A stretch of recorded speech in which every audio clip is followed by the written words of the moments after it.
History. What is history? While yes, history is the study of past events, it is much more than that. To me, history is one great big story.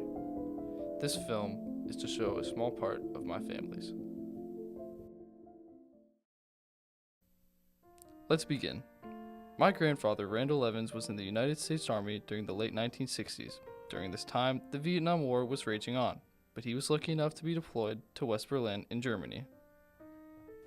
Everybody was very worried because the Vietnam was going very strong at that time. Basic training, they constantly telling us most of us are going to end up in Vietnam. But somehow I got the luck of the draw and ended up going to Fort Dix for AIT.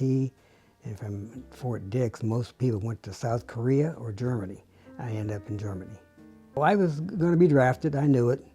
Everybody signed up for the draft when they turned 18. And it took them a good year and a half before they brought me in. I went in November of '67 and got out in October of '69. And like I said, I did basic at Fort Knox, Fort Dix for AIT. My job in Germany, in Berlin, was driving a track, an APC vehicle. 11-ton track was hold about 10, 11 troops. So I liked that. I became mechanized infantry at that time instead of just infantry, light infantry. So I did enjoy my job. The first memory was going to Frankfurt thinking I was stationed in Frankfurt, but it was just a replacement center. From there they sent troops all over Europe.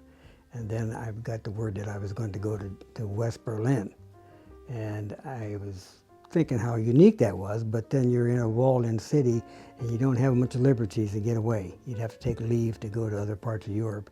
And it was not as easy if I was stationed in southern part of Europe, Germany.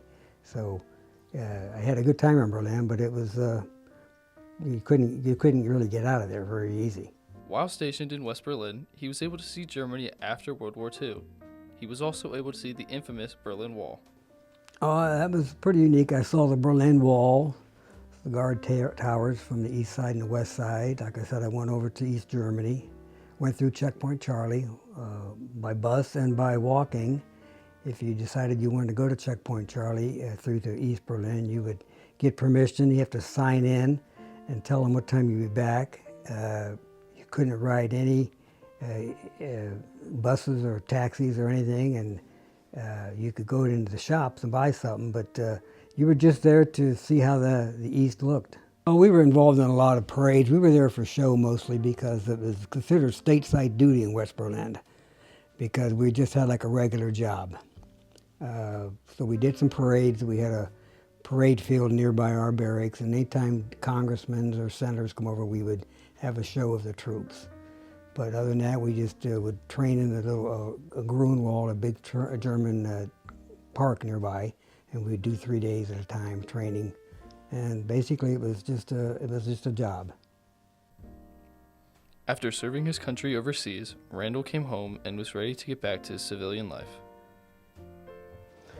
Well, it was unusual. The first number of days or weeks, there was times when you woke up, you didn't know where you were at. You thought you were still in the barracks, you know.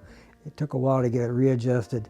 I had a job waiting on me because I had worked about a year and a half, 2 years at the local factory, and when I came back, I had a job waiting on me, so it was back to civilian life. Buy a new car and get moving.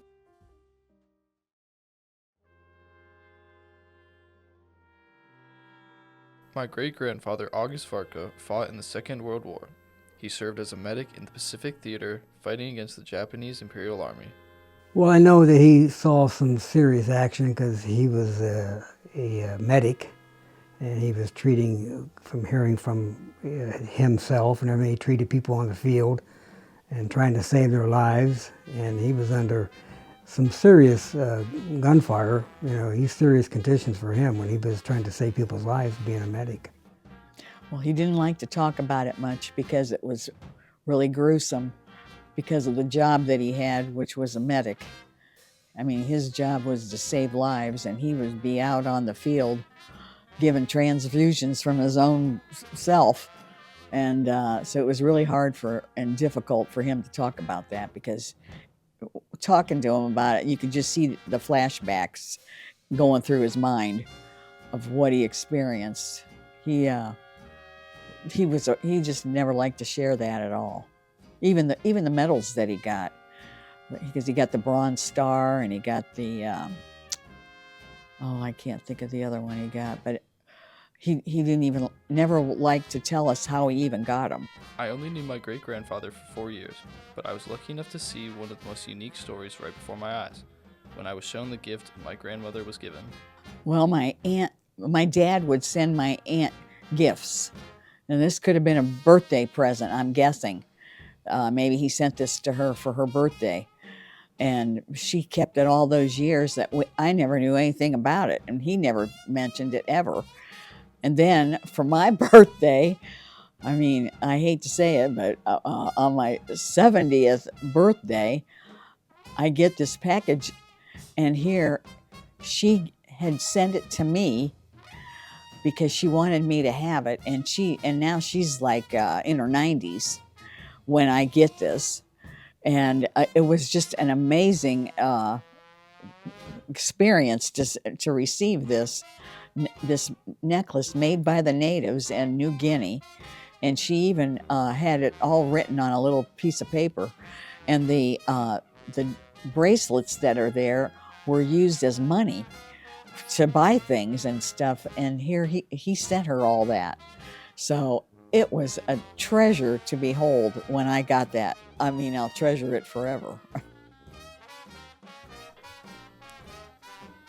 During the Second World War, August Varka was promoted multiple times before being honorably discharged as a sergeant.